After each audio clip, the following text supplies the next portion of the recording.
Les éditions Telem présentent un enregistrement intégral de La Cité hantée de Douglas Preston et Lincoln Child, lu par Stéphane Cornicard. La Cité hantée. À ma fille Véronica, Lincoln Child. À Brady Nickerson et Mike Requa, Douglas Preston. Chapitre 1. Mercredi 24 novembre 1971. C'était un euphémisme de dire que Flo Schaffner était mécontente de l'uniforme que la compagnie Northwest Orient imposait désormais à ses hôtesses. En particulier, elle détestait la casquette à visière dotée d'oreillettes qui la faisait ressembler à Donald. Mais Flo était une jeune femme consciencieuse, et c'est avec un large sourire qu'elle accueillit les passagers du vol 305 reliant Portland à Seattle avant de vérifier leurs billets. Tout en s'en réjouissant intérieurement, elle s'étonna que l'avion soit aussi vide. Elle s'était attendue à ce que le vol soit complet, puisqu'on était à la veille de Thanksgiving, mais seul un tiers des sièges étaient occupés, ce qui lui faciliterait la tâche. Les voyageurs s'installèrent tranquillement aux places qui leur étaient assignées et elle remonta l'allée centrale en demandant à chacun ce qu'il souhaitait boire, tandis que sa collègue, Tina Mucklow, faisait de même à l'avant du Boeing 727. L'occupant du siège 18C, un homme affable, d'âge moyen, portant costume gris, chemise blanche et cravate noire, avait conservé son imperméable. Flo connaissait son nom, pour avoir mémorisé l'identité et le numéro de siège des quelques passagers dont elle avait contrôlé le billet. « Que puis-je vous proposer, Monsieur Cooper ?» L'intéressé commanda un bourbon allongé au 7-Up, qu'elle s'empressa de lui servir, et il lui tendit un billet de $20. « Vous n'auriez rien de plus petit par hasard ?»« Non, désolé. » Elle lui promit de lui rapporter la monnaie un peu plus tard, en entendant William Scott, le pilote que tout le monde surnommait Scotty, donner l'ordre au personnel navigant de se préparer pour le décollage. La jeune femme verrouilla la porte arrière et s'installa sur le strapontin qui lui était réservé, à quelques mètres de l'occupant du siège 18C. Le Boeing gagna la piste et décolla à l'heure prévue, 14h50, entamant le vol d'une demi-heure qui lui permettrait de rallier Seattle. Alors que l'appareil atteignait son altitude de croisière et que s'éteignait le voyant des ceintures de sécurité, le passager du 18C adressa à Flo un signe de la main. Elle s'approcha, persuadée qu'il souhaitait commander un autre bourbon, mais il se contenta de lui tendre une enveloppe. Ce n'était pas la première fois qu'un passager, souffrant de solitude, lui glissait une note pour l'inviter à dîner ou prendre un verre, voire davantage. Le plus simple, en pareil cas, était encore de ne pas entamer la conversation. Aussi remercia-t-elle le passager en glissant l'enveloppe dans sa poche, sans prendre la peine d'en lire le contenu. Voyant son geste, l'homme se pencha vers elle, un sourire aux lèvres. « Je vous conseille d'ouvrir cette enveloppe, mademoiselle, » murmura-t-il. « Je porte une bombe sur moi. » Schaffner crut avoir mal entendu. Elle décacheta le pli et découvrit un message, rédigé au feutre en caractères bâtons soigneusement tracés, précisant que son auteur était armé d'une bombe et que rien de grave ne surviendrait si tout le monde se montrait coopératif. « Asseyez-vous à côté de moi, » poursuivit l'homme, qui récupéra la note et la glissa dans la poche de poitrine de sa chemise. Il attendit qu'elle ait obtempéré pour soulever légèrement le rabat de l'attaché-caisse posé sur ses genoux.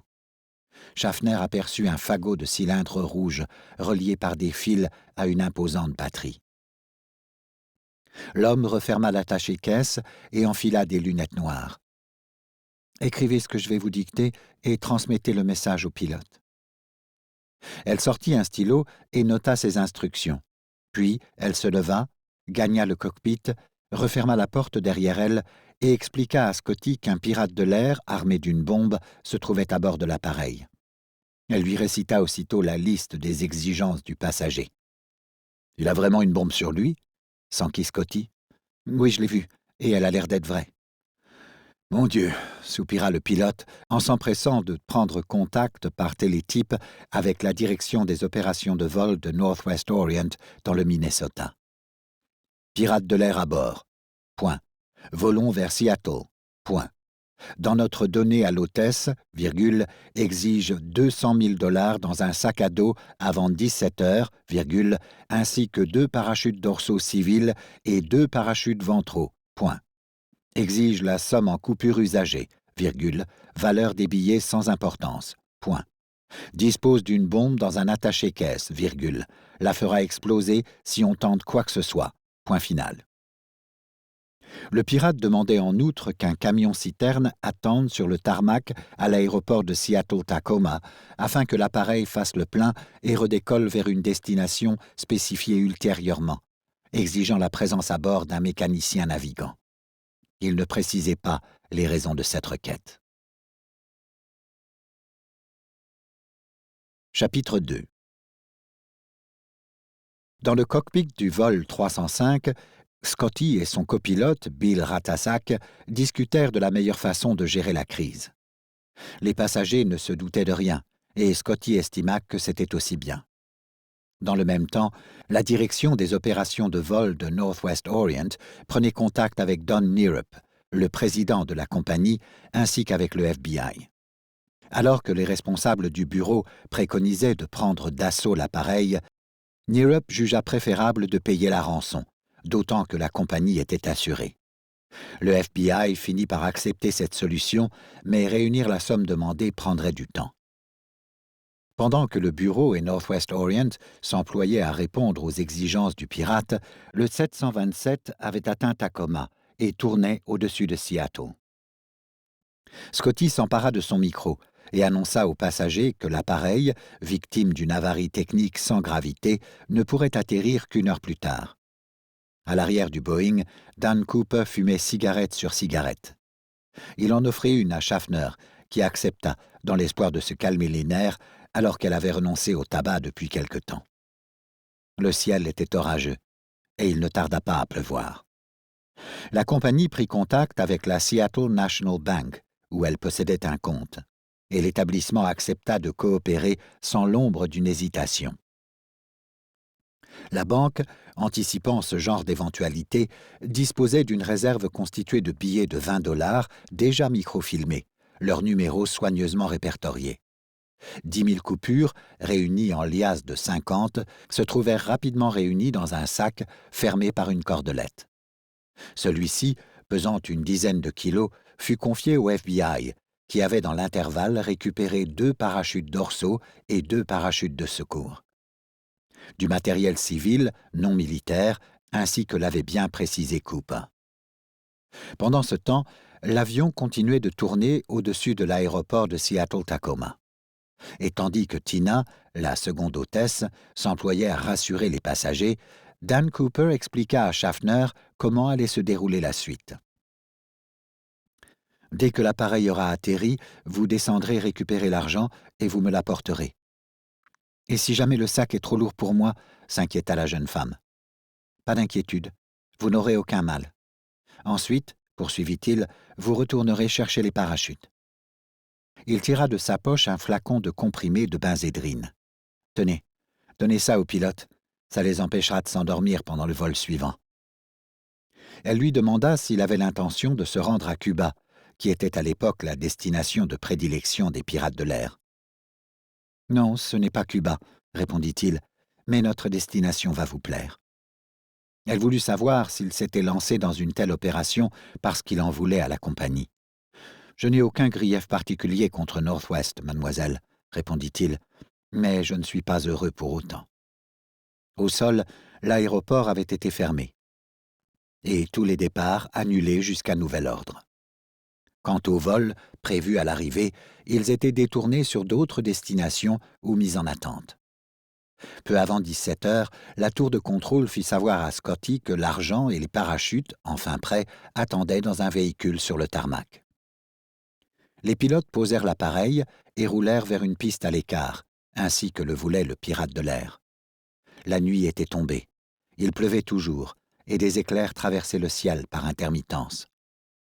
Plusieurs projecteurs éclairaient la piste, à l'endroit où devait stationner le vol 305. « Allez chercher l'argent » ordonna Cooper à Schaffner lorsque l'avion s'immobilisa. L'hôtesse descendit la passerelle et se dirigea d'un pas mal assuré vers le véhicule qui stationnait au pied de l'appareil. Un agent du FBI sortit du coffre le sac contenant l'argent et le lui tendit. Schaffner regagna l'appareil, confia le sac à Cooper. Ce dernier l'ouvrit, s'assura de son contenu et sortit plusieurs liasses. « Tenez, c'est pour vous », dit-il à l'hôtesse. Schaffner afficha sa surprise. « Je suis désolé, monsieur, nous ne sommes pas autorisés par la compagnie à accepter les pourboires. » Il lui répondit par un petit sourire. « Très bien, alors allez chercher les parachutes. » Schaffner redescendit à terre et 2 voyages lui furent nécessaires cette fois. Ce travail achevé, Cooper se pencha vers elle. « Maintenant écoutez-moi bien, Flo. Il est grand temps que le commandant annonce aux passagers que l'avion a été détourné et que le pirate de l'air a une bombe. Il va donner l'ordre d'évacuer l'appareil, et tout le monde descendra bien sagement sans récupérer ses affaires dans les compartiments à bagages. Si on n'obéit pas à mes instructions à la lettre, ou bien si quelqu'un cherche à jouer les héros, je n'hésiterai pas à faire exploser la bombe. Précisez-le bien au commandant de bord. Il ne doit rester à bord que le pilote, le copilote et vous-même. » « Bien, monsieur. » Schaffner se leva, gagna le cockpit et transmit les ordres à Scotty. La voix de ce dernier s'échappa des haut-parleurs. « Je vous prie de m'écouter attentivement et de conserver votre calme, » dit-il d'une voix neutre. « Nous avons à bord un pirate de l'air armé d'une bombe. » Des exclamations de surprise et quelques cris résonnèrent dans la carlingue. « Pas de panique. Je demande à tous les passagers de descendre immédiatement sans ouvrir les compartiments à bagages. Je répète, personne n'emporte avec lui ses bagages à main. Vous devez sortir de l'appareil les mains vides. » Des murmures, accompagnés de haut-le-corps, lui répondirent. « Je vous demande de quitter l'avion en vous déplaçant normalement. Surtout, ne courez pas. » Les passagers se levèrent d'un bloc dans la plus grande confusion et se ruèrent vers la porte avant. Plusieurs d'entre eux levèrent les bras vers les compartiments à bagages. L'un d'eux parvint même à ouvrir celui qui se trouvait au-dessus de son siège. Cooper se leva d'un bond et brandit son attaché-caisse, comme s'il s'agissait d'une arme. « Vous !» hurla-t-il au comble de la colère en pointant du doigt le passager concerné. « Reculez immédiatement! J'ai une bombe et je n'hésiterai pas à la déclencher si vous ne suivez pas les instructions du pilote. » Le passager, un vieil homme, recula machinalement sous l'effet de la terreur, poursuivi par les cris apeurés de ses voisins. L'un d'eux le poussa d'un geste brutal, et il renonça à récupérer son bagage à main, pris dans le tourbillon de ceux qui tentaient de fuir l'appareil au plus vite. En l'espace de quelques minutes, la cabine était vide, à l'exception de Schaffner et de sa collègue Tina. « Vous débarquez aussi, » ordonna Cooper à cette dernière. « Vous en profiterez pour dire au mécanicien navigant de monter à bord. » Il s'empara du téléphone de cabine d'un geste brusque. « Le plein n'est pas encore terminé ?» s'énerva-t-il. « On a quasiment fini », le rassura le copilote. Le mécanicien de la Northwest, choisi par la compagnie, grimpa les marches de la passerelle et attendit les ordres du pirate près de l'espace cuisine. Cooper se tourna vers Schaffner. « Fermez les hublots, des 2 côtés. » L'hôtesse, effrayée de constater que Cooper avait définitivement renoncé à sa politesse initiale pour adopter une attitude agressive, se hâta d'obéir. Le pirate en profita pour s'adresser au mécanicien. « Écoutez-moi bien. Dès qu'on aura fait le plein, je veux que l'appareil mette le cap sur Mexico. L'appareil devra voler à une altitude maximale de 10 000 pieds, pas plus, avec le train d'atterrissage sorti et 15 degrés de volée. Pas question de pressuriser la cabine et le commandant ne devra pas dépasser les 100 nœuds. » Il marqua une pause avant d'ajouter « J'ai l'intention de laisser la porte arrière ouverte pour décoller. » « Il est possible de voler dans ces conditions, » rétorqua le mécanicien navigant, « mais il serait dangereux de décoller avec la porte ouverte, sans compter qu'il nous faudra refaire le plein au moins une fois pour arriver à destination. » L'échange se poursuivit, et Cooper finit par accepter que la porte soit refermée avant le décollage et qu'une escale technique soit effectuée à Reno. « À présent, rejoignez le reste de l'équipage et enfermez-vous dans le cockpit, » exigea Cooper. « Il est grand temps de partir. » Une fois le camion-citerne reparti, le pilote lança les moteurs et l'appareil se dirigea lentement vers la piste de décollage. « Montrez-moi comment ouvrir la porte arrière », demanda le pirate à Schaffner. Elle lui indiqua la manœuvre, allant jusqu'à lui fournir la carte plastifiée sur laquelle figuraient les instructions. « Très bien. Maintenant, rejoignez les autres dans le cockpit en tirant derrière vous le rideau isolant des sièges de première de la queue de l'appareil. Interdiction à quiconque de revenir ici. »« Bien, monsieur. » Tout en étant soulagé de ne pas être obligé de rester avec le pirate, Schaffner trouvait étrange son changement de comportement, d'autant que la compagnie avait accédé à toutes ses exigences. Au moment de fermer le rideau, elle risqua un coup d'œil en arrière. Le pirate était occupé à attacher le sac contenant la rançon autour de sa taille. Parvenu à l'entrée de la piste, le Boeing exécuta un dernier virage et prit son élan dans le grondement de ses réacteurs. Il était 19h45. Chapitre 3. L'inconnu, qui se faisait appeler Dan Cooper, acheva d'accrocher autour de sa taille le sac contenant l'argent. Puis, il remonta l'allée centrale sur quelques mètres et s'arrêta au niveau du compartiment à bagages situé au-dessus du siège 12C, celui-là même que le passager âgé avait ouvert un peu plus tôt. Il jeta à ses pieds les sacs qui s'y trouvaient, s'empara d'un attaché-caisse marron usé, le porta jusqu'à son siège, puis ouvrit d'autres compartiments à bagages et vida leur contenu au hasard. Très vite, l'allée déborda de valisettes, de sacs à main, de manteaux et de parapluies. L'orage grondait plus fort que jamais, et les turbulences qui secouaient l'appareil finirent de vider les compartiments de leur contenu. Cooper regagna l'arrière en enjambant les obstacles, enfila avec aisance l'un des parachutes dorsaux et passa autour de son ventre un parachute de secours. Il s'approcha de la porte arrière, consulta la fiche plastifiée que lui avait donnée Schaffner, débloqua le mécanisme et déploya l'escalier dans le ronflement assourdissant du vent. Le brusque changement de pression à l'intérieur de la cabine alerta aussitôt les pilotes. Inquiet, Ratajczak s'empara du micro. « Vous m'entendez » demanda-t-il. « Tout va bien ?»« Oui, tout va bien » lui répondit la voix du pirate. L'instant d'après, Cooper récupérait l'attaché-caisse contenant la fausse bombe avec laquelle il était monté à bord et le lançait dans le vide. Il répéta l'opération avec plusieurs sacs, choisis au hasard. Enfin, il découpa les suspentes de l'un des parachutes restants et s'en servit pour fixer autour de sa taille, à côté du sac contenant la rançon, la vieille mallette marron récupérée dans le compartiment à bagages. Transformé en bibendum avec ses deux parachutes, le sac plein d'argent et la mallette, il prit pied sur la première marche de l'escalier, descendit les degrés et sauta dans la nuit. Dans le cockpit, l'allègement soudain de l'appareil se fit sentir et le commandant de bord nota l'heure. Il était 20h13. Faute de savoir si le pirate se trouvait toujours à bord, il poursuivit néanmoins sa route jusque Reno. Cooper, le visage fouetté par le vent, se trouva brusquement en chute libre. Il attendit d'être suffisamment éloigné des moteurs, situés à l'arrière du Boeing, puis il compta jusqu'à 60 et tira sur la poignée du parachute qui se déploya instantanément. Cooper nota avec satisfaction que tout se déroulait comme prévu. La corolle du parachute ouverte au-dessus de sa tête, il s'orienta en prenant comme repère les lumières de la bourgade de Packwood, visibles en dépit du mauvais temps. L'ouverture du parachute ayant considérablement ralenti sa chute et tempéré les rafales de vent, il n'eut aucun mal à dénouer la ficelle du sac contenant l'argent. L'instant d'après, il saisit une première liasse, la lança dans le vide, puis répéta l'opération avec l'intention de vider le sac.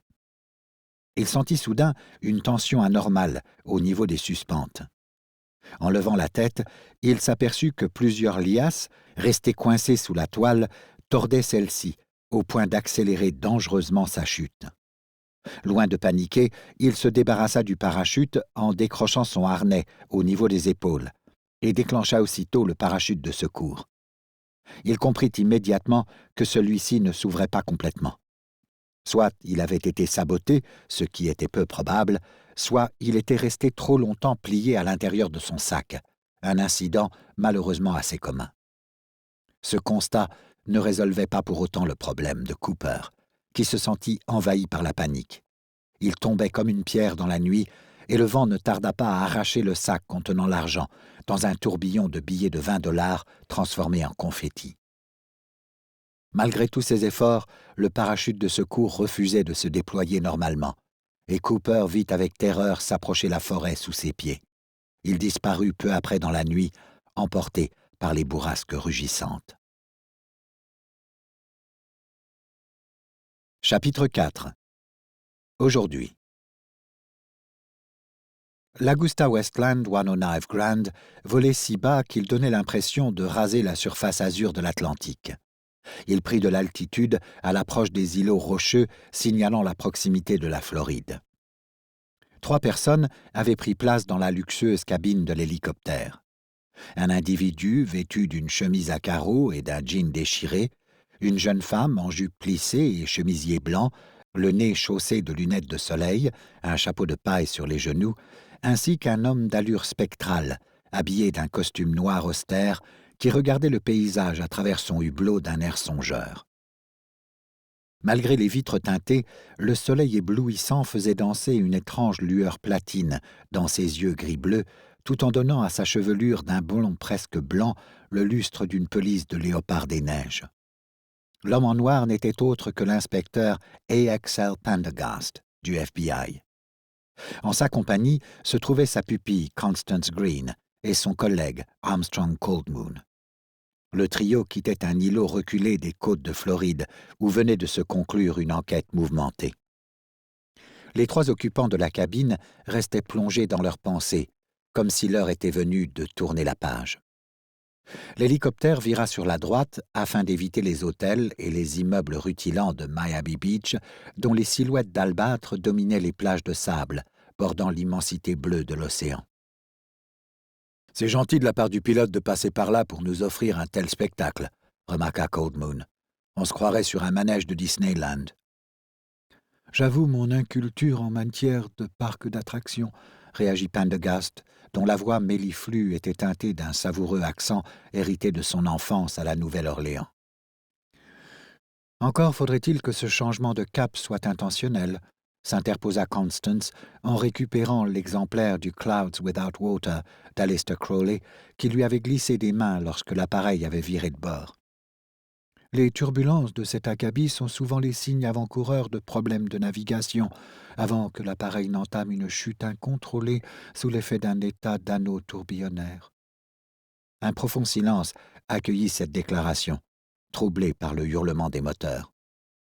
« Nous disposons, à n'en pas douter, d'un excellent pilote, » intervint Pendergast. « Mais peut-être dois-je voir là une manifestation de cet humour bien particulier qui vous anime ? » « La perspective de finir démembré et calciné sur une plage publique ne m'amuse en rien, » rétorqua la jeune femme.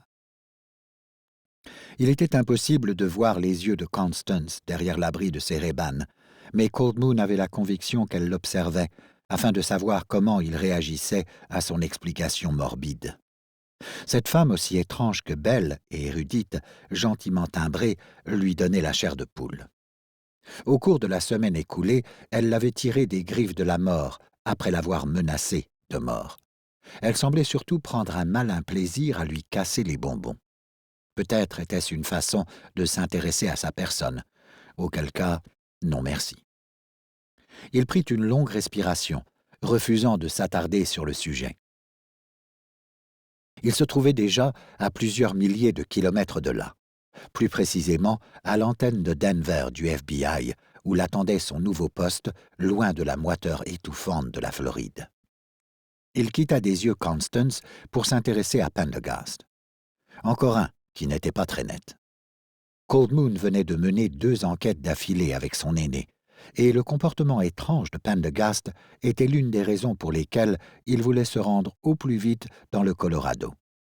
Ce type avait beau être une légende du bureau et le plus fin limier depuis Sherlock Holmes, il était tristement connu pour le nombre d'affaires au terme desquelles le coupable était « mort au cours de son arrestation », pour reprendre la formule officielle. Coldmoon avait pu constater à ses dépens que ses collaborateurs avaient à peine plus de chances de s'en tirer. À mesure que les plages de Floride défilaient de l'autre côté des vitres teintées, le rapprochant de l'avion qui l'emporterait vers l'ouest, Cold Moon sentit poindre en lui un sentiment de libération, comme s'il achevait une longue peine de prison. C'est tout juste si un sourire n'illumina pas son visage lorsqu'il repensa à l'étonnement de ses cousins de Colorado Springs lorsqu'il leur avait annoncé sa venue. Sa mutation ayant été longuement retardée, ils avaient cessé d'y croire. Ragaillardi par cette pensée, il se tourna à nouveau vers son hublot. Si les immeubles continuaient de border la mer, ils n'étaient plus aussi élevés. L'autoroute I-95, qui suivait le tracé de la côte, était embouteillée à perte de vue. Les problèmes de circulation ne risquaient pas de le gêner dans le Colorado, même s'il avait entendu dire que la situation avait empiré à Denver ces dernières années. Du ciel, Cold Moon avait du mal à se repérer, mais ce trajet en hélicoptère était plus long qu'il ne l'avait imaginé. Du coin de l'œil, il nota que Constance et Pendergast discutaient à voix basse. Curieux. Il connaissait mal Miami, mais il avait toujours cru que l'aéroport se trouvait à l'ouest, alors que l'appareil filait plein nord. Ils avaient même dépassé la ville depuis un moment. Il se cala dans son fauteuil en cuir. Après tout, peut-être les conduisait-on dans un aéroport militaire, ou bien sur un héliport du bureau. Leur patron, le directeur adjoint Walter Pickett, ne lui avait pas fourni de billets pour Denver. Peut-être avait-il prévu de lui offrir un vol sur un jet gouvernemental, ou bien à bord d'un appareil de l'armée. Ce ne serait pas un luxe, après la mission merdique qu'il venait de se coltiner. En même temps, Pickett devait être nommé vice-directeur du bureau incessamment. Il avait d'autres chats à fouetter que de régler des détails de ce genre. À cette heure, il préparait probablement ses valises. « Hé, Pendergast !» L'inspecteur releva la tête. « Je croyais qu'on devait nous conduire à Miami International. » C'était également mon impression. « Je ne comprends pas, » insista Cold Moon en regardant à travers le hublot. « On a dépassé Miami depuis un moment. » Il semble en effet que nous nous éloignions de l'aéroport. Cold Moon fut pris d'une sensation désagréable de déjà-vu. « Vous êtes sûr ?»« Si nous nous rendions à l'aéroport, nous ne survolerions pas Palm Beach actuellement. »« Palm Beach? C'est quoi ce... » Cold Moon plissa les paupières et vit défiler au sol une île allongée, couverte de grandes propriétés, à commencer par une gigantesque villa de style pseudo-mauresque. Il se redressa sur son siège, en affichant une mine perdue. « Que se passe-t-il » balbutia-t-il.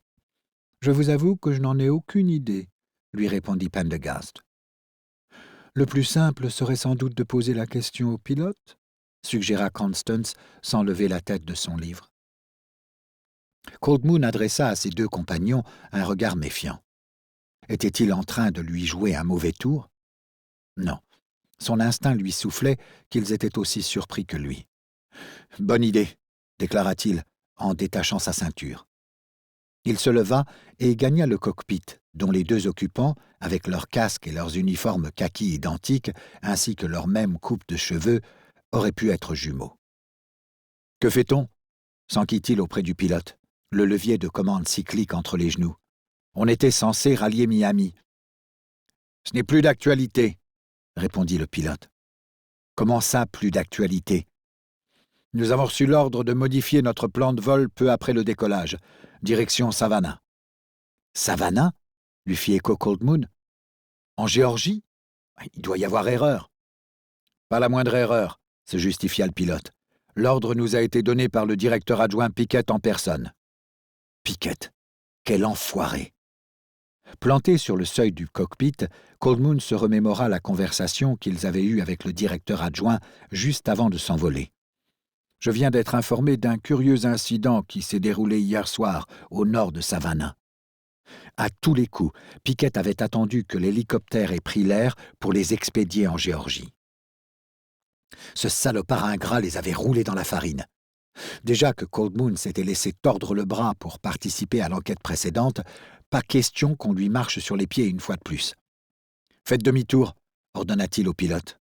« Désolé, inspecteur » répliqua l'intéressé. « C'est impossible. » « Vous avez de la merde dans les oreilles ou quoi? Je vous ai dit de repartir vers Miami. »« Avec tout le respect que je vous dois, inspecteur, nous avons des ordres, » intervint le copilote. « Les mêmes que les vôtres, en l'occurrence. Nous sommes en route pour Savannah. » Il descendit de quelques centimètres la fermeture éclair de son blouson d'uniforme, révélant la crosse d'un pistolet dans son étui d'épaule. « Inspecteur Cold Moon ?» s'éleva la voix de Pendergast depuis la cabine. « Inspecteur ?»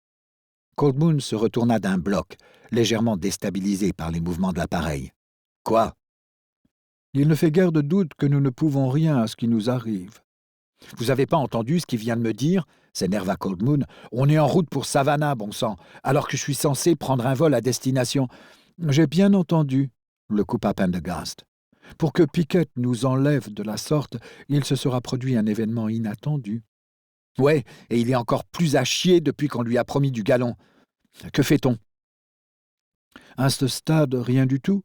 Je ne saurais trop vous conseiller de regagner votre place et d'admirer le paysage. »« Connerie, oui !» s'énerva Cold Moon, qui refusait d'abandonner la partie. « J'ai bien envie. »« Inspecteur Cold Moon ?» l'interrompit Constance de sa voix grave aux intonations désuètes. Le jeune inspecteur se tut, sachant que cette étrange femme était capable de tout et de n'importe quoi.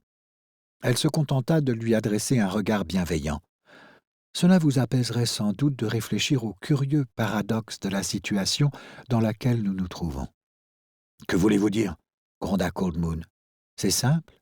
Posez-vous la question de savoir s'il n'est pas inhabituel qu'un agent du FBI se fasse enlever par sa hiérarchie. Cela ne vous intrigue nullement ?» Sur ces mots, elle reprit sa lecture. Chapitre 5. L'hélicoptère atterrit 3/4 d'heure plus tard dans un coin reculé de la base militaire de Hunter. Cold Moon venait tout juste de récupérer son sac d'un geste rageur lorsqu'un bruit de moteur le fit se retourner. Un Bell 429 officiel, à en juger par son immatriculation, apparut dans le ciel, et Cold Moon crut reconnaître l'hélico dans lequel le directeur adjoint Pickett les avait rejoints plus tôt dans la journée. Il laissa échapper un ricanement. Il aurait dû s'y attendre. Presque au même instant, dans un balai parfaitement maîtrisé, apparut un Escalade noir aux vitres teintées. Le 4x4 s'immobilisa sur le tarmac, son moteur au ralenti. Cold Moon se tourna vers Pendergast et constata qu'il déchargeait ses bagages et ceux de Constance. Alors qu'il n'avait pas fait mystère quelques heures plus tôt de son désir ardent de regagner New York au plus vite, il semblait se résoudre à ce changement de programme. Mieux, il ne formulait pas la moindre récrimination. « Vous étiez au courant, c'est ça ?» l'accusa Cold Moon. « Je puis vous assurer que non, » répondit Pendergast en élevant la voix afin de couvrir le bruit du rotor. « Alors pourquoi réagissez-vous aussi bêtement que si on nous emmenait en pique-nique? Je croyais que vous étiez pressé de rentrer chez vous. » « Retrouver New York est mon désir le plus ardent, » laissa-t-il tomber en se dirigeant vers l'escalade, ses sacs à la main. Cold Moon lui emboîta le pas. « Mais alors, mon cher Armstrong », Cold Moon détestait entendre Pendergast l'appeler par son prénom. « Je vois mal ce que vous pourriez gagner à vous agiter de la sorte. Pickett connaissait nos envies, à l'un comme à l'autre. Il lui aura fallu une raison solide pour ne pas en tenir compte. Peut-être faut-il voir dans ce changement de programme l'intervention de ce sénateur de Géorgie dont l'influence sur le FBI est bien connue. Je soupçonne que l'on nous aura contraints à ce petit détour dans le cadre d'une affaire sensible. » Cold Moon fit peser sur lui un regard scrutateur. « Si je ne vous connaissais pas aussi bien, je dirais que cette histoire vous intrigue. »« Elle m'intrigue, en effet, » réagit Pendergast en balayant les environs de son regard argenté. « Savannah est une localité charmante. L'avez-vous déjà visitée? »« Non, et je m'en passe allègrement. » C'est une ville pittoresque, peuplée de vieilles demeures splendides et de nombreux fantômes liés à un passé cruel. Un véritable joyau sudiste qui n'est pas sans me rappeler notre vieille plantation familiale de Penumbra, à l'époque de sa grandeur. Cold Moon tourna le dos à son interlocuteur avant même qu'il ait pu achever sa phrase. Il s'éloigna en marmonnant un chapelet de jurons Lakota aux implications anatomiques pour le moins folkloriques. Si on lui avait posé la question, il n'aurait pas su dire de Pickett ou de Pendergast lequel des deux le hérissait le plus. Le Bell s'était posé dans l'intervalle. Sa porte latérale coulissa et Pickett se dirigea vers les deux inspecteurs. « Je suis désolé de ce léger détour, » dit-il avant que Cold Moon ait pu ouvrir la bouche. Il fit un geste en direction du 4x4 aux vitres noires. « Si vous voulez bien monter, je vous expliquerai en chemin. »« En chemin pour où ?» s'enquit Cold Moon. Mais Pickett ne l'écoutait pas, occupé à donner ses instructions au conducteur de l'escalade. Un sifflement strident se fit entendre, et Cold Moon se retourna alors que les deux hélicoptères décollaient en soulevant un nuage de poussière, le nez en avant. Il hésita presque à se précipiter, dans l'espoir de s'accrocher au patin de l'un des appareils avant qu'il ne se trouve hors de portée. Vert de rage, il jeta son sac à l'arrière du 4x4 et prit place sur la dernière banquette. Constance se glissa à côté de lui, pendant que Pendergast et Pickett s'installaient devant eux. Le conducteur enfonça la pédale d'accélérateur et le lourd véhicule longea en trombe une série de hangars et d'entrepôts militaires avant de s'engager sur l'I-516 en direction du nord. Pickett remonta d'autorité les vitres électriques et demanda au chauffeur de régler la climatisation à fond avant de se racler la gorge. « Je tiens tout de suite à préciser que nous sommes confrontés à une urgence de dernière minute, » se lança-t-il. Je n'étais au courant de rien. Je puis vous assurer que ma visite tout à l'heure ne visait pas à vous distraire de vos projets. Mais un événement inattendu m'a obligé à modifier vos plans. Il s'agit d'une enquête menée conjointement avec le bureau et les autorités locales. Je ne doute pas que vous disposiez de tout le personnel nécessaire en Géorgie, remarqua Pendergast. Pickett fit la grimace. Disons que cette enquête est parfaitement dans vos cordes. La situation évolue très rapidement, nous devons la prendre en main au plus vite. Je comprends. Comment se porte le sénateur Drayton ces temps-ci ? Demanda innocemment Pendergast. Je ferai celui qui n'a rien entendu, rétorqua Pickett. J'avais cru comprendre que vous le connaissiez. Si vous saviez, répondit Pickett avec un sourire glacial, avant de reprendre, après un silence gêné. Je vous demande de jeter un œil, rien de plus. Mais certainement, réagit Pendergast. Je note toutefois que vous avez usé de la même formule il y a quelques semaines, lorsque vous m'avez demandé de me rendre sur l'île de Sanibel. Cold Moon en profita pour se glisser dans la conversation. Quel rapport avec moi ? J'étais censé me présenter à l'antenne de Denver aujourd'hui même. J'en suis conscient, se justifia Pickett, mais ce sont les aléas de la vie. Mais enfin, monsieur le directeur, mon arrivée a déjà été retardée une première fois.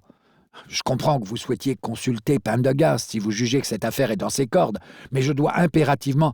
Inspecteur, le coupa Pickett sur un ton glacial, nous travaillons pour le FBI, pas pour une association de golfeurs qui vous laisse libre de vos pauses sur le green. Un profond silence s'installa dans l'habitacle, tandis que le conducteur du 4x4 empruntait une bretelle en direction du centre-ville de Savannah. Pickett sortit de son attaché-caisse un dossier peu épais. « Il y a 3 jours, expliqua-t-il, on a retrouvé sur la rive du fleuve Wilmington la dépouille du gérant d'un hôtel local. Le corps avait été entièrement vidé de son sang. »« Complètement jusqu'à quel point ?» s'étonna Constance. Pickett posa sur elle un regard étonné. Un embaumeur n'aurait pas fait mieux. Les autorités locales ont tout d'abord pensé à l'œuvre d'un fou ou à l'intervention d'une secte. Elles ont même envisagé la possibilité d'une vengeance perpétrée par un gang, jusqu'à la découverte ce matin, dans la cour d'une maison d'Abercorn Street, d'un autre corps intégralement vidé de son sang. Il jeta un coup d'œil à sa montre. J'ai dû presser le mouvement, car les enquêteurs ont laissé la scène de crime en l'état dans l'attente de notre arrivée.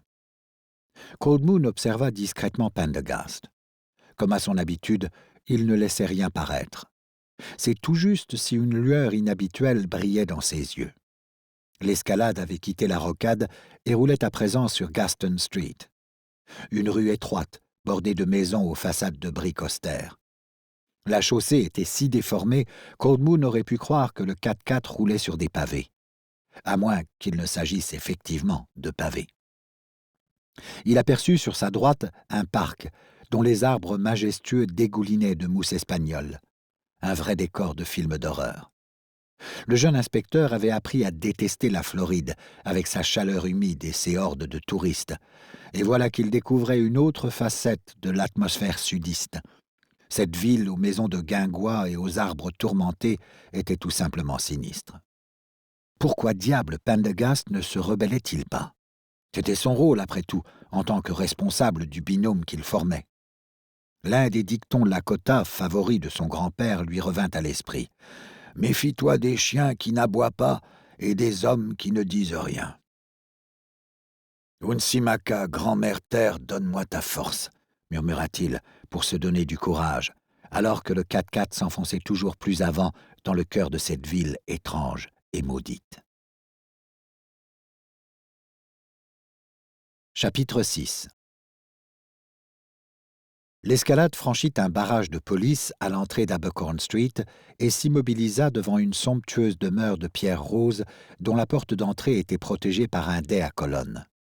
Cold Moon, accueilli par une bouffée d'air humide en descendant du véhicule, observa les alentours. La maison faisait face à un square peuplé de chênes couverts de mousse, au centre duquel se dressait la statue d'un inconnu, coiffé d'un tricorne, sabre en avant, sur son socle de marbre. Cold Moon, vêtu d'un jean et d'une chemise usée, se sentit brusquement hors de propos, en voyant que tous les présents étaient en uniforme ou en costume sombre. Pickett aurait pu avoir la décence de l'avertir qu'il l'envoyait en mission. Un type, à l'évidence un flic en civil, gardait l'entrée d'un petit jardin que fermait une balustrade de pierre. Près de lui se tenait une femme dont Cold Moon devina, à la vue de son uniforme et de ses décorations, qu'elle était la chef de la police locale.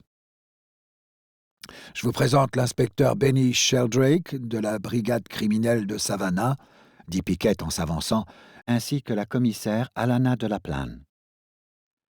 « La scène de crime nous attend, » l'interrompit aimablement Pendergast. « Il sera toujours temps de procéder aux présentations par la suite, si vous voulez bien nous montrer le chemin. » Cold Moon savoura intérieurement l'intervention de Pendergast. Plus vite son aîné se rendait odieux, plus vite il serait invité à repartir. Du moins, l'espérait-il. « Bien sûr, » réagit la commissaire de la Plane. « Si vous voulez bien me suivre. » Le corps a été découvert dans la cour qui donne sur l'arrière de la maison, près du quartier des esclaves. « Le quartier des esclaves » répéta Pendergast. « Oui, la demeure Owens Thomas, au cas où vous ne le sauriez pas, est l'une des propriétés historiques du vieux Savannah. Le quartier des esclaves qu'elle abritait est l'un des mieux conservés du genre. On a retrouvé le corps à l'endroit où travaillaient autrefois les esclaves.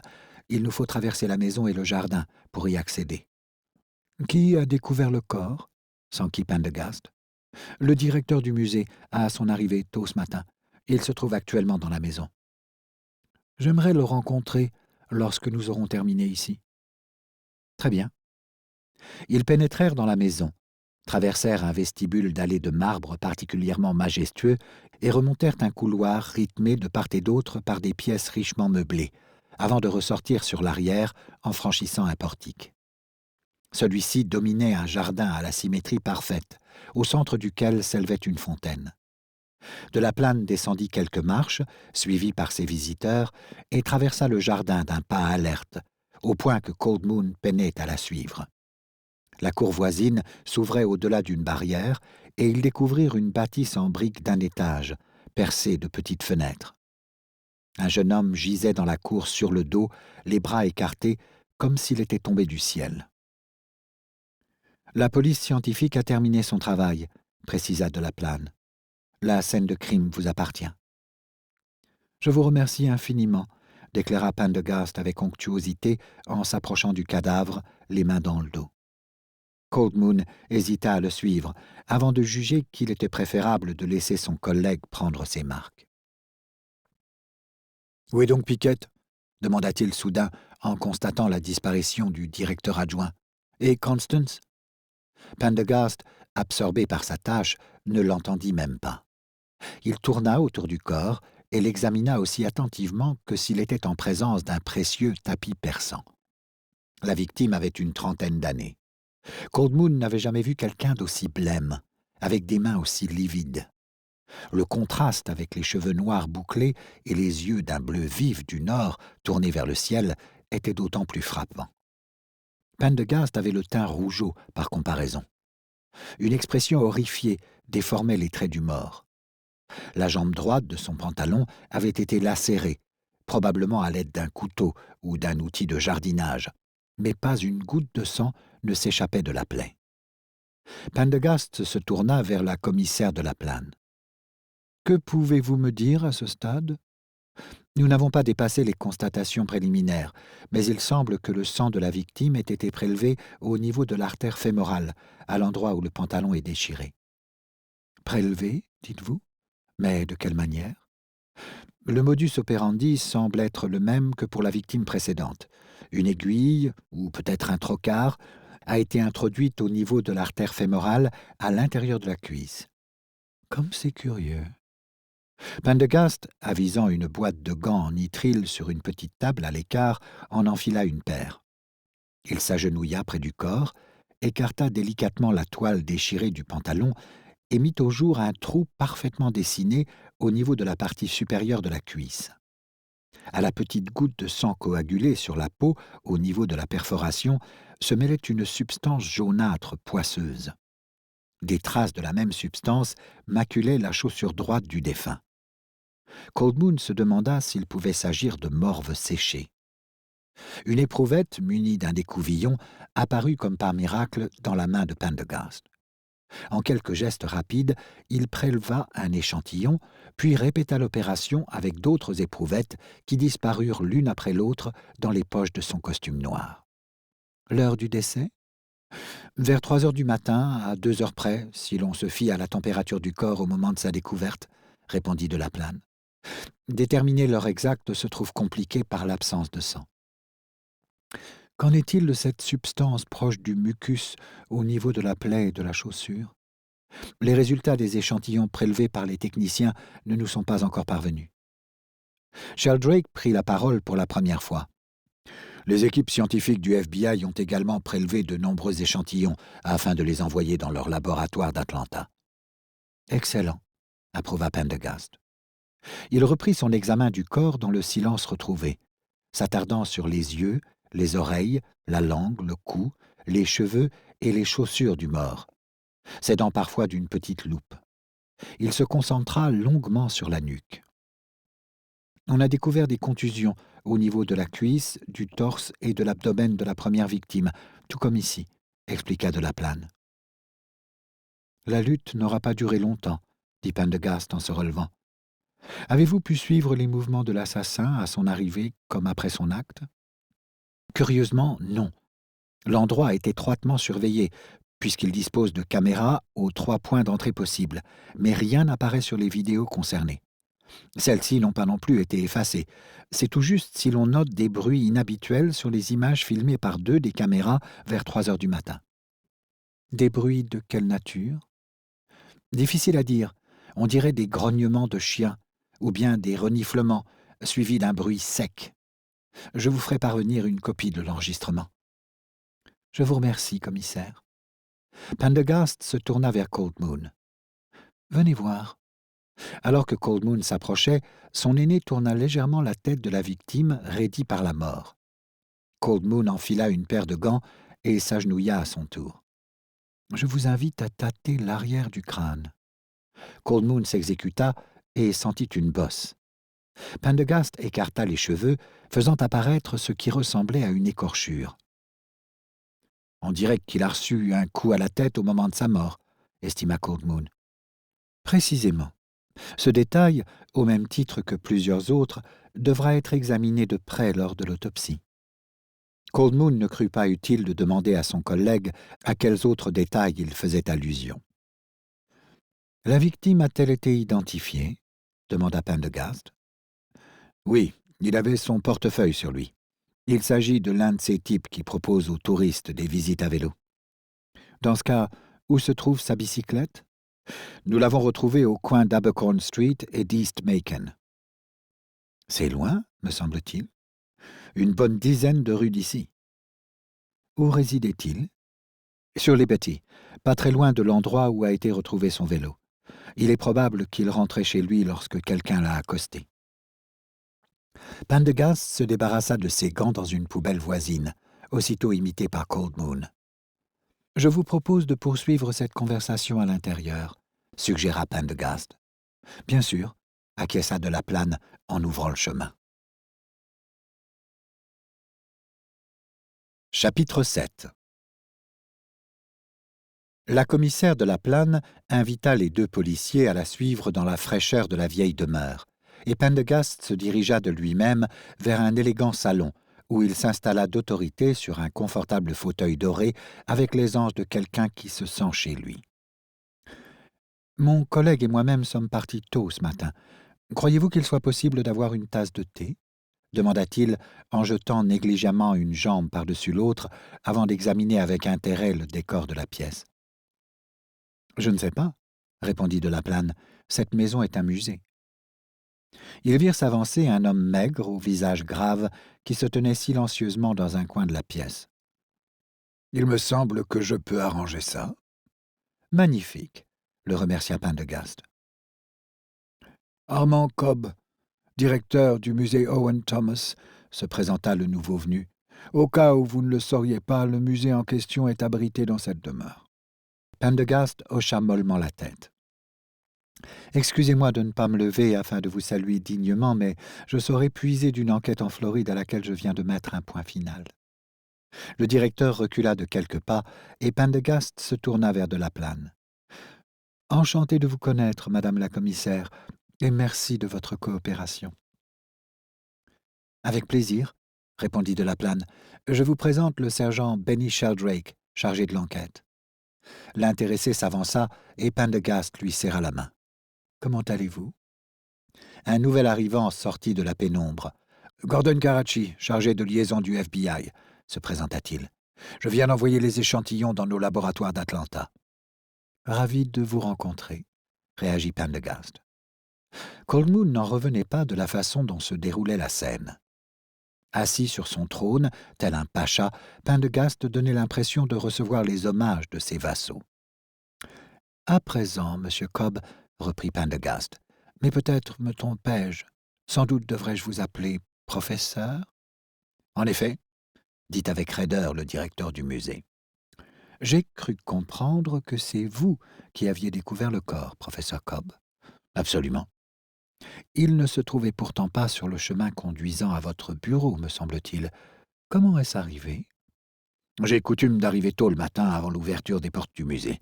Je commence toujours par un petit tour des lieux. »« Pour quelle raison ?»« C'est une habitude. Cette maison est une véritable splendeur. En outre, comme il s'agit d'un musée, disons qu'il me semble pertinent de tout vérifier. »« C'est bien naturel. Vous avez donc découvert le corps. Que s'est-il passé ensuite ?» J'ai voulu m'assurer qu'il n'était pas en vie, mais il était froid au toucher. J'ai reculé, de façon à ne rien déranger, appelé la police et attendu l'arrivée des enquêteurs dans mon bureau. « Je vois, » fit Pendergast. Il se tourna vers Delaplane. « Si vous m'autorisez une question d'ordre général, commissaire, vous aurait-on signalé récemment des sacrifices ou des mutilations d'animaux, l'apparition sur les murs de la ville de signes ou de symboles inhabituels, ou tout autre détail suggérant l'intervention de sectes ou la présence de satanistes ? » ?»« Mon Dieu, oui, » répondit Delaplane. « Savannah attire ces gens comme un aimant. Nous nous intéressons à leurs activités, bien sûr, lorsque nous avons des raisons de croire qu'un délit a été commis. Nous devons toutefois nous montrer prudents, dans la mesure où ces activités relèvent parfois des lois relatives à la liberté de culte. » Elle eut une hésitation. « Vous pensez qu'il pourrait s'agir d'une secte ?» demanda-t-elle. « J'évite de penser lorsque je me lance dans une enquête, commissaire. »« Alors que faites-vous » demanda sèchement Delaplane. « Je me fais le réceptacle de toutes les informations disponibles. » Delaplane haussa les sourcils en adressant un coup d'œil sans équivoque à Cold Moon. Ce dernier se contenta de hausser les épaules. C'était du Pendergast tout craché. Ce dernier fixa longuement le plancher avant de s'adresser brusquement à Cobb. « Auriez-vous l'amabilité de nous éclairer sur l'histoire de cette demeure ?»« J'en serais ravi, mais je ne suis pas certain que ça vous aide beaucoup. » À ce stade, tout peut nous aider. Cobb se lança dans une présentation parfaitement rodée. La maison Owen Thomas a été érigée en 1819 dans le style Régence par l'architecte anglais William Jay, à la requête de Richard Richardson et de son épouse Frances. Richardson avait fait fortune dans le commerce des esclaves, notamment en imaginant une niche fort lucrative qui consistait à envoyer à la Nouvelle-Orléans, pour les mettre sur le marché, des enfants d'esclaves orphelins ou séparés de force de leurs parents. Cobb évoquait cet épisode sordide avec un tel naturel que Cold Moon ne put réprimer un frisson de dégoût. La maison a été construite par des esclaves. Les travaux achevés, Richardson, sa femme et leurs enfants s'y sont installés en compagnie de 9 esclaves. Ces derniers étaient logés dans la vieille maison en briques que vous avez aperçue au fond de la cour. Au cours de la décennie suivante, Francis Richardson et 2 des enfants du couple sont morts. Richardson s'est lui-même trouvé en butte à des difficultés financières qui l'ont obligé à vendre cette maison avant de s'installer à la Nouvelle-Orléans. Il est mort en mer en 1833. La propriété a été rachetée par George Owens, le maire de Savannah, qui s'y est installé avec ses 15 esclaves. 15 s'étonna Cold Moon choqué. L'idée qu'un individu puisse posséder ne fût-ce qu'un seul être humain lui paraissait inconcevable. Cobb opina du chef. Owens était également propriétaire d'à peu près 400 esclaves, disséminés à travers diverses plantations de la région. Sous ce cas, marmonna Cold Moon.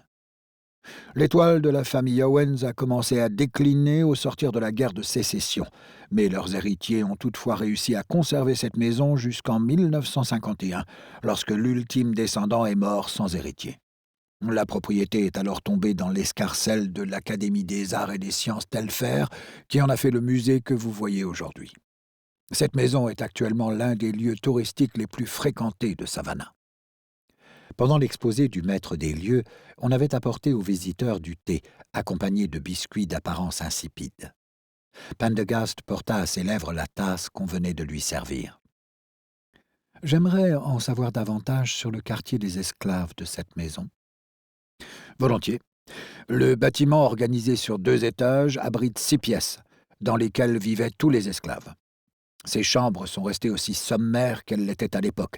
La plupart de leurs occupants dormaient à même le sol, sans lit, avec de maigres couvertures.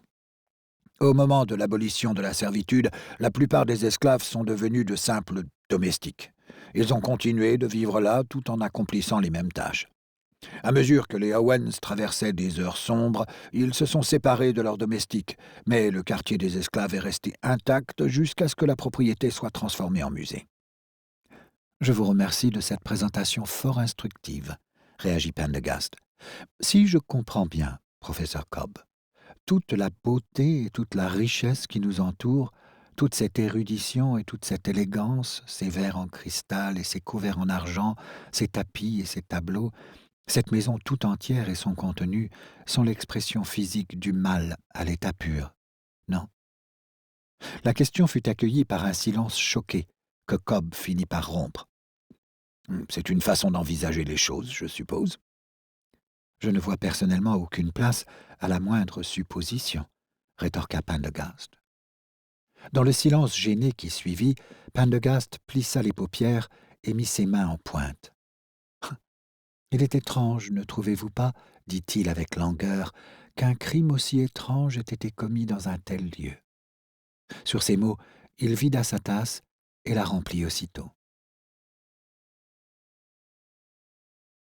Chapitre 8.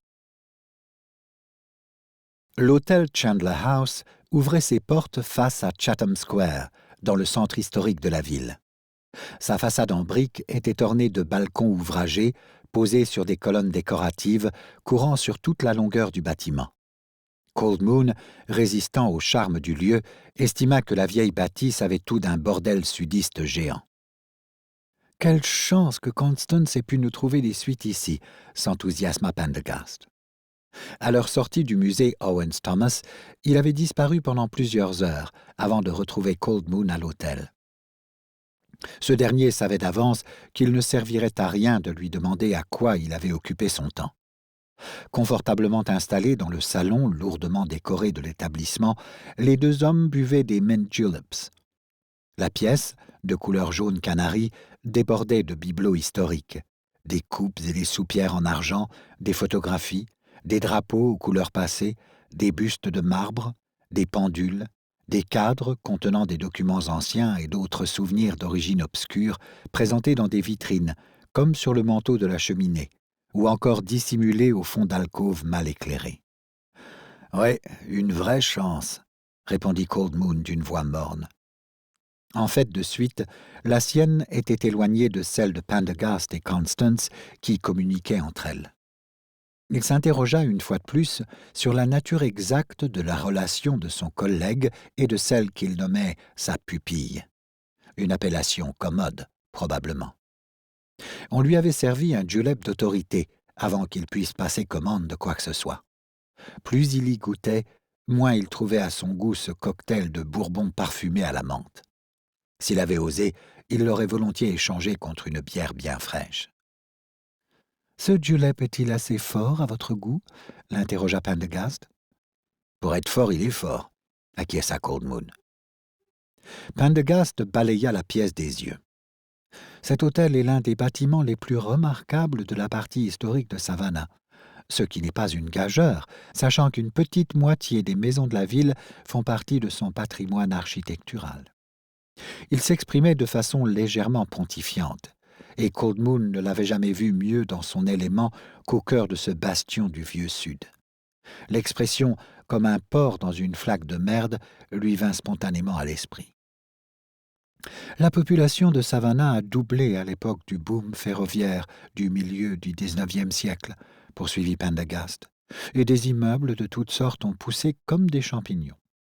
Ce bâtiment, par exemple, était initialement un hôtel destiné aux victimes de la fièvre jaune. Il a ensuite accueilli une usine de munitions confédérée avant de devenir un établissement hôtelier. À l'image de bien des constructions mal entretenues au cours des années 1950, il a fini par fermer ses portes.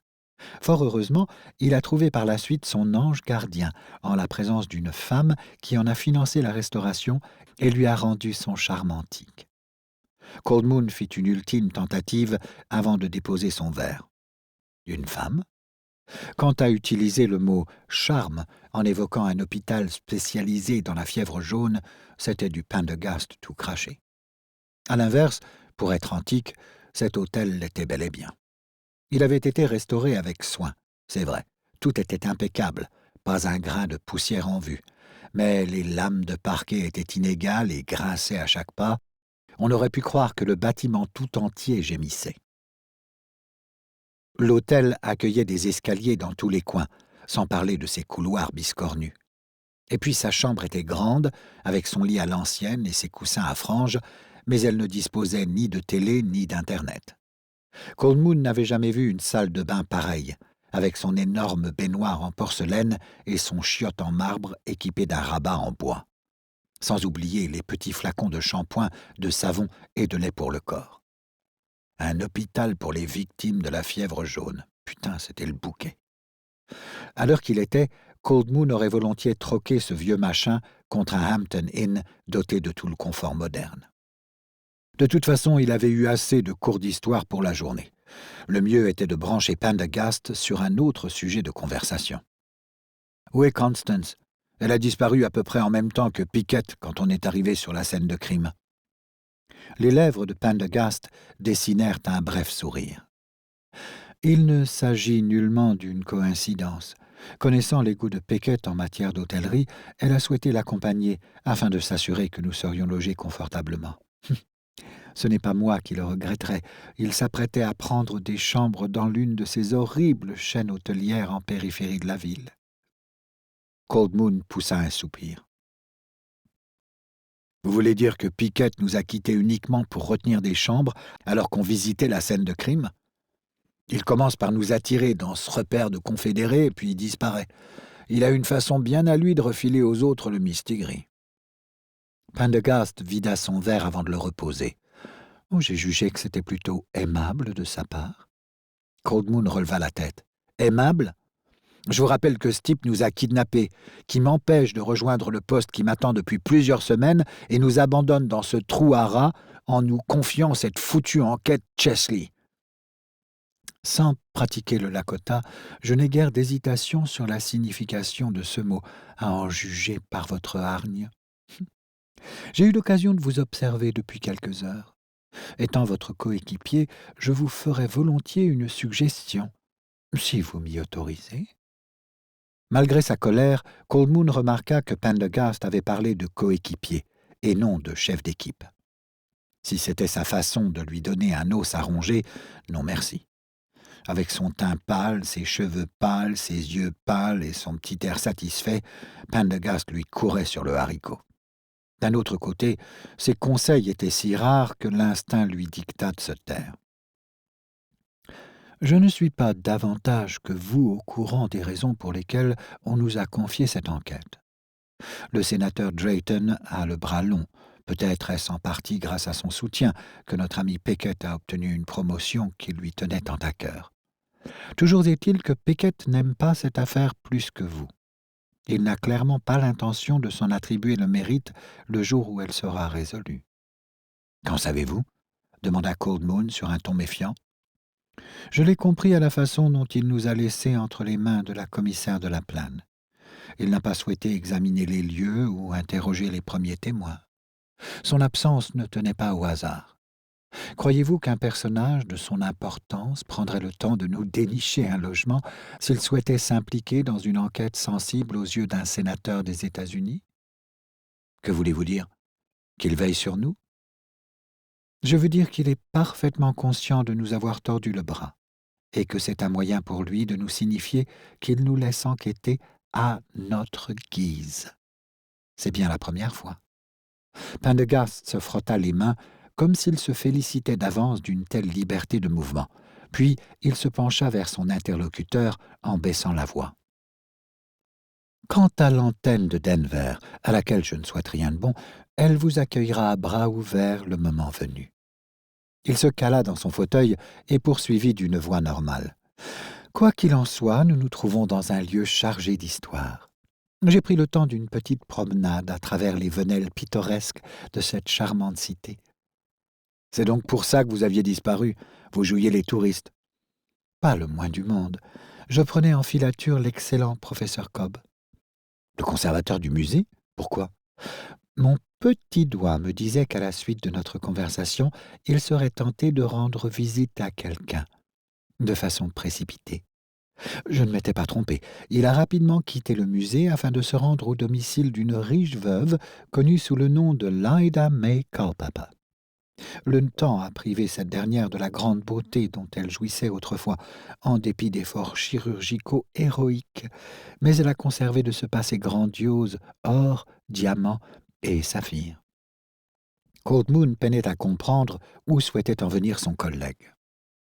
Il semble que la veuve Culpeper ait récemment investi dans l'immobilier en achetant une vieille église abandonnée de Bee Road. Quel rapport avec la choucroute? Cette ville regorge de secrets qui ne demandent qu'à surgir de l'ombre. Je connais un individu spécialisé dans l'énigmologie, ainsi qu'il nomme lui-même sa science, qui donnerait n'importe quoi pour travailler ici. Il embrassa d'un geste ample le salon dans lequel il se trouvait. Cet hôtel, par exemple. Qu'est-ce qu'il a, cet hôtel? Pendergast prit un air offensé. Ce lieu n'excite donc pas votre curiosité? Surtout si l'on considère que la première victime travaillait ici. Cold Moon se redressa d'un bloc. Vous voulez dire? Mon cher Cold Moon, pensez-vous Constance capable d'avoir choisi cet établissement au hasard? Avant d'être découvert sur les rives du fleuve Wilmington, notre homme occupait la fonction de gérant du Chandler House. Nous avons du pain sur la planche. Comme par un fait exprès, Constance arriva au même moment. Elle explora le décor de la pièce de son regard étrange et choisit un siège libre près de celui de Pendergast. « J'espère que votre suite vous convient, » lui dit-elle. « Elle est parfaite. Puis-je vous demander ce que vous avez découvert à votre arrivée? » Les ragots et rumeurs habituelles. Le soir de sa disparition, le gérant est sorti fumer une cigarette. Un cri a troué la nuit dans le parc voisin peu après, et il n'a jamais réapparu. Pendergast hocha la tête. « Excellent début, Constance. » Si j'ai bien compris, c'est son assistant qui lui a succédé, un certain M. Thurston Drinkman, troisième du nom. Voilà qui fleure bon le Sud. Il nous faudra lui parler, ainsi qu'à la propriétaire. Il se tourna vers Coldmoon. Je fais référence à la femme qui a restauré cet établissement alors qu'il était menacé de démolition. Constance approuva. Elle se nomme Felicity Winthrop Frost, une demoiselle âgée qui occupe tout le dernier étage de cet hôtel. Elle vit en recluse et ne quitte jamais sa chambre. Elle refuse de répondre au téléphone, n'accepte aucun rendez-vous et ne communique jamais par courriel. On l'a dit très riche et particulièrement redoutable, malgré son grand âge et sa santé fragile. « Constance, vous êtes une merveille », la félicita Pendergast. « Nous sommes donc en présence de la Howard Hughes de Savannah. » En découvrant l'hôtel, Coldmoon avait remarqué le dernier étage. Surmonté d'une coupole dans sa partie centrale, il était moins étendu que les niveaux inférieurs, ses hautes fenêtres occultées par d'épais rideaux.